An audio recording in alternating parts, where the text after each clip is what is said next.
ହଉଦିନି ତାଙ୍କ ସମୟର ଏକ ମହାନ ଏସ୍କେପ୍ ଆର୍ଟିଷ୍ଟମାନଙ୍କ ମଧ୍ୟରେ ଗଣନା ହେଉଥିଲେ। ଯେତେବେଳେ ତାଙ୍କ ପ୍ରସିଦ୍ଧି ଚରମରେ ଥିଲା, ସେ ସ୍ୱୟଂ ଅନେକ ଜେଲରଙ୍କୁ ଚ୍ୟାଲେଞ୍ଜ କରି କହୁଥିଲେ କି ତାଙ୍କୁ ଜେଲ୍ ଭିତରେ ବନ୍ଦ କରିଦିଆଯାଉ। ପରନ୍ତୁ ଜେଲ୍ରେ ବନ୍ଦ ରହିବା କିଛି ସମୟ ମଧ୍ୟରେ ହିଁ ସେ ଜେଲ୍ର ବାହାରେ ବୁଲୁଥିବାର ଦେଖାଯାଉଥିଲେ। ଯେତେବେଳେ ବ୍ରିଟିଶ ଇସ୍ଟଲେରେ ନୂଆ ଜେଲ୍ର ନିର୍ମାଣ ହେଲା, ସେହି ସମୟରେ ହାଉଦିନିଙ୍କୁ ଚ୍ୟାଲେଞ୍ଜ ଦିଆଗଲା କି ଏହି ଜେଲ୍ରୁ ପଳାୟନ କରି ଦେଖାଅ। ପୂର୍ବ ଥର ପରି ଏଥର ମଧ୍ୟ ହାଉଦିନି ପୂର୍ଣ୍ଣ ବିଶ୍ୱାସର ସହ ଜେଲ୍ରେ ପ୍ରବେଶ କଲେ।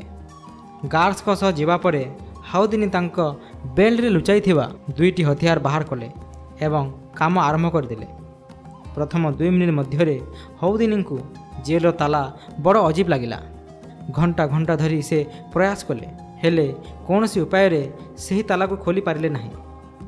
2 ଘଣ୍ଟା ହେଲା ପରେ ହାଉଦିନି ହାର ମାନି ଜେଲ୍ ଭିତରେ ପଛମୁହାଁ ହୋଇ ବସି ପଡ଼ିଲେ ଏବଂ ପିଠିର ଭାର ଜେଲ୍ରେ ପଡ଼ିବାରୁ ତାହା ଖୋଲିଗଲା। ଅର୍ଥାତ୍ ତାଲା ଜେଲ୍ର ଗେଟ୍ରେ ନୁହେଁ, ବରଂ ହାଉଦିନିଙ୍କ ଦିମାଗରେ ଲାଗିଥିଲା। ଜେଲର ଜାଣିଥିଲେ କି ହାଉଦିନିର ଇଗୋ ପ୍ରବଳ, ତେଣୁ ସେ ଜେଲ୍ର ଗେଟ୍ରେ ତାଲା ନ ପକାଇ କେବଳ ସେମିତି ବନ୍ଦ କରିଦେଇଥିଲେ। ସେ ଜାଣିଥିଲେ କି ହାଉଦିନିଙ୍କ ଇଗୋ ବହୁତ ବଡ଼, ସେ କେବେ ହେଲେ ସହଜ ମାର୍ଗକୁ ଧରିବେ ନାହିଁ।